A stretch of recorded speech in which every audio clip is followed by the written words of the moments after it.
let's start off with the first story of the day. Did you guys see that Justin Baldoni filed his own little lawsuit against Blake Lively, Ryan Reynolds, and a PR rep and some other people as well?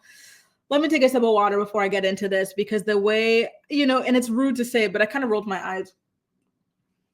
And that's not to say I'm against him or anything like that. I kind of rolled my eyes because the lawsuit is almost 200 pages long.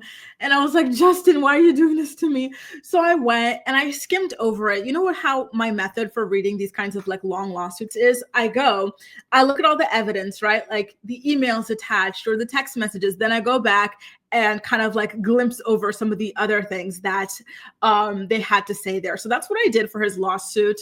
Justin is seeking $400 million in damages. A lot of people are wondering why that is. I believe it's because although the movie was a commercial success, it is being said, or it has been said, that it could have been an even bigger success if they didn't have all of this drama surrounding it. Although I don't agree with that. I think the drama made it more interesting to people. For example, I'm one of those people, like if there's scandal or drama behind a movie or a show, that's kind of like, what tips me over to wanting to be a viewer if it's not something I was initially interested in. And that applies to me when it comes to this film. I don't know if you guys are the same way or not, but let me know in the chat if you're watching live, or if you're part of my playback posse, my VOD squad, let me know in the comment section. So basically, he puts up a little bit of a summary about what went down behind the scenes that I am about to share with you guys right here. And it says, and I quote, "At bottom, this case is a simple one. Lively used her power to steal a movie from its director and production studio. Then she held them hostage to her incessant demands by extortionate threats to destroy what they had left.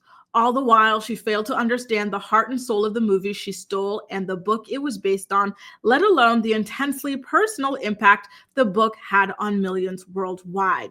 When her thoughtless promotions fell flat because they focused on flowery glamour and cross-merchandising opportunities for her own brands, rather than on centering voices of survivors, she finally got a taste of accountability, and she did not care for it. She made one final demand to plaintiffs: that they finally and forever fall on the sword for her by apologizing for things they had not done, killing their future prospects in the process.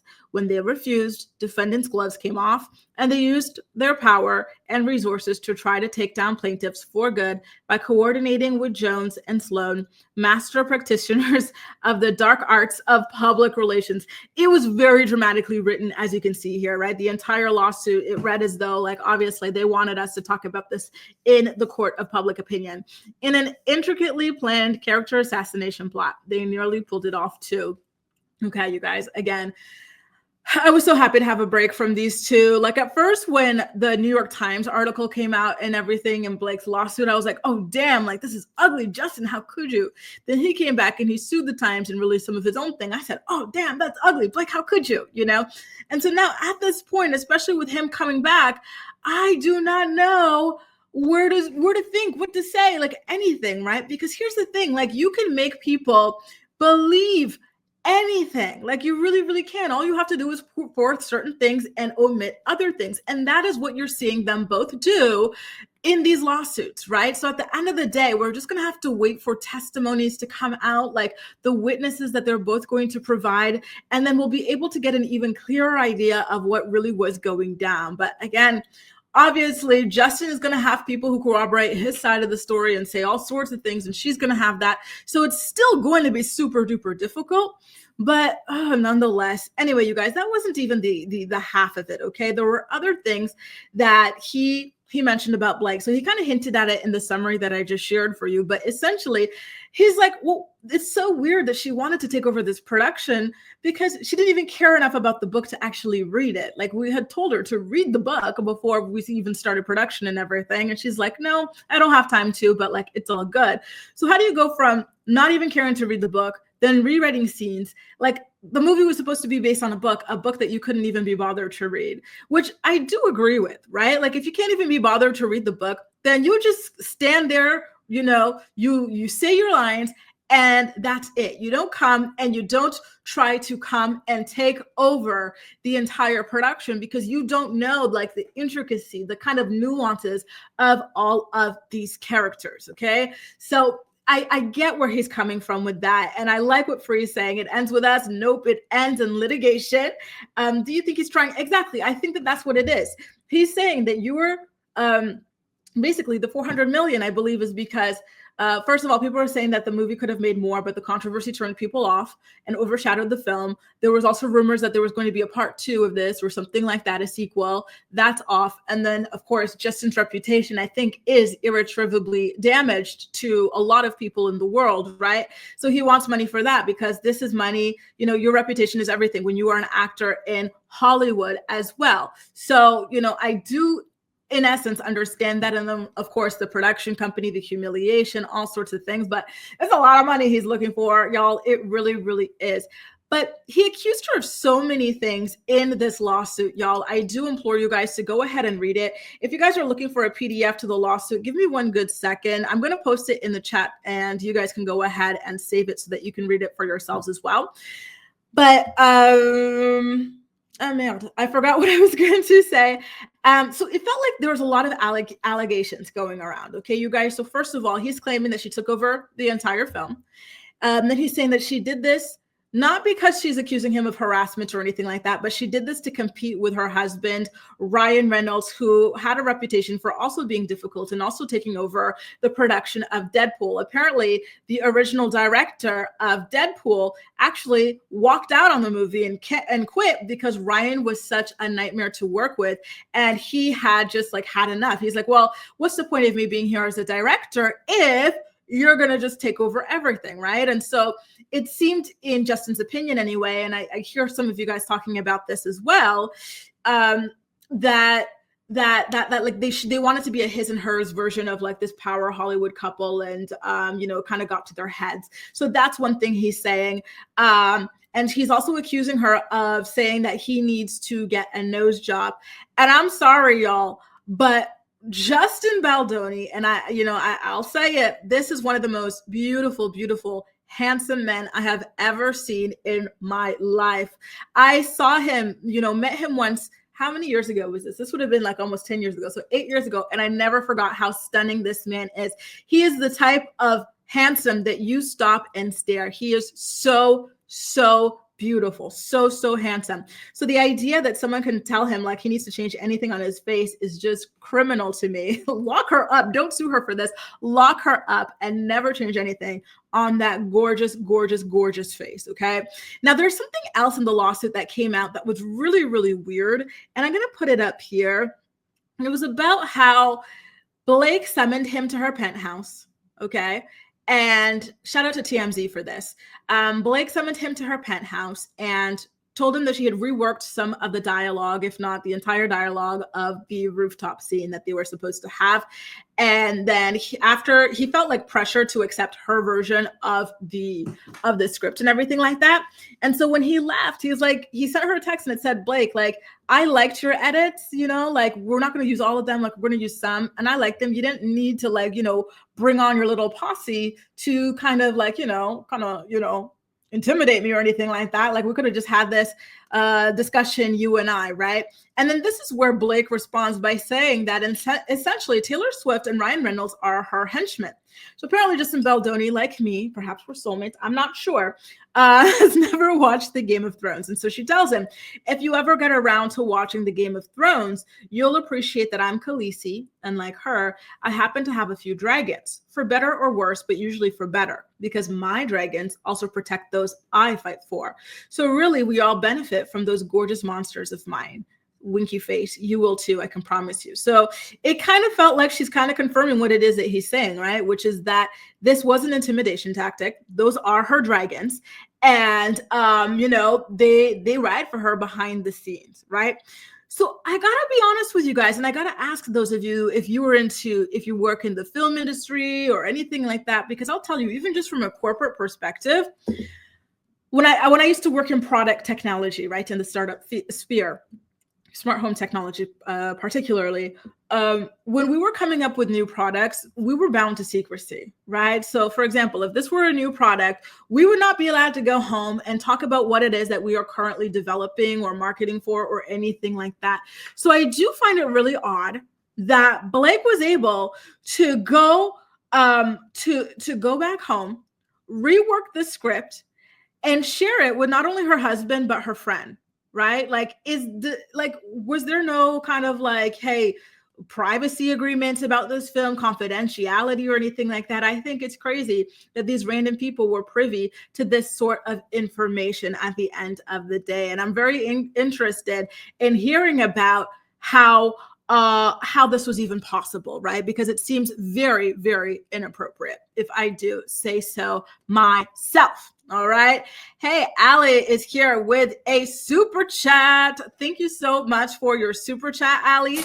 Allie says, the fashion ruined the movie for me. And it's interesting you see that, because a lot of people have been saying that, or were saying that when they were photographed as they were filming the movie as well, right? People were saying, what the heck are they wearing? These outfits are like janky and whatever. That's another thing that he complains about in his lawsuit. It's that Blake essentially took over all the wardrobe. She was saying that her character had to wear these shoes that cost about $5,000. But the problem is that her character is, just running her own little flower shop that she just spent all her money opening up. So where would she get the money for these 5K shoes? And why would you wear these 5K shoes in the flower shop, y'all? Or when you're out there in the greenhouses and whatnot, picking out flowers? It just did not make sense. But once again, thank you so much for your super chat, Allie. Now, by the way, you guys, the comment that I have pinned here, okay, you guys, in the chat, is a link to the full 175-page complaint, okay? You guys can definitely go ahead and read it all for yourself if you've got the time over this weekend, because there's a lot of very scandalous things. So once again, in this lawsuit, Justin shows more proof that he and his team were against the use of bots. And then he showed texts of Blake worrying about her weight, her body. She's like, listen, I need to push out this scene that's going to show a lot of my body for a little bit further out as much as possible, because I just had a baby and I don't think I'm going to look my best yet. And then in response, you see Justin Baldoni talking about, no, like, you look absolutely amazing. Don't worry about it. Whatever you need to feel comfortable. But I just want to let you know, you look good. Okay. Then he talks about Blake Lively knowing and memorizing his matcha order. And y'all, I know it's not right to say this because the two of them are married to different people. However, and maybe y'all feel the same way, I get the vibe that there was a crush going on, and that maybe it evolved into more than a crush for one side, and that is what has caused all of this stuff to blow up. Because if you go back, you guys can go ahead and do like me, just as a preliminary thing, just read the text messages between Blake and Justin. Like, the texts were reading flirt. The texts were reading like, and again, Justin is a stunning man. Absolutely beautiful, gorgeous, gorgeous, gorgeous. Okay. So I wouldn't be surprised if she had a slight crush on him, or if I've never seen Blake in person, but like maybe he had, I don't know. I get the vibe that something like that went down, because all of this is screaming scorned lover to me. It really, really is, And then, how Blake was claiming that he was doing too much with like the kissing scenes and this, that, and the other. Well, now he's saying Blake is the one that was trying to kiss him down a lot more than she should have been. She was improvising the kissing scenes and everything like that as well. So I don't know, y'all. I don't know. Let me go ahead and pull up an example of that. Okay, you guys, let's get it up. I've got it right here. Team You Jesus. Oh my God, y'all are crazy, crazy, crazy. Oh God, I just love seeing you guys' comments in real time. Y'all make me laugh so hard. So in line 91 of the lawsuit, once again, I did post a link to the lawsuit in the comment section of this chat. You guys can go ahead and read it for yourselves as well. Bookmark it, whatever you need to do. A lot of comments have poured in, so I'm going to post that link yet again. So there it is. It's the S3 document link that you guys can go over and click, you guys. Justin says, or alleges, moreover, it was Lively who engaged in unchoreographed kissing scenes. One scene, again captured on camera, exhibits Lively pulling Baldoni in to kiss her. It is clear Lively was initiating unchoreographed kissing. In one take, she pulled Baldoni in and kissed him once. in another twice. And the number of kisses entirely initiated by Lively changed at her whim. Baldoni, as a professional actor who, among other roles, played the lead's love interest in television's Jane the Virgin for 5 years or 100 episodes, is, like most actors, accustomed to rehearsing or filming scenes multiple times, often with variations, without needing permission while in character. So it sounds like he is accusing her of something while also excusing himself of what it is that she said that he did as well, right? So I don't know if you guys are seeing that, or maybe I'm overly reading, but y'all let me know, okay? While Lively now takes issue with any innocuous improvisation Baldoni, as Ryle, may have allegedly initiated, so there you go, he's saying it again, okay? It looks like he did do what she said, right? Which is to improvise some things. He's like, okay, I might have improvised, but you did too, right?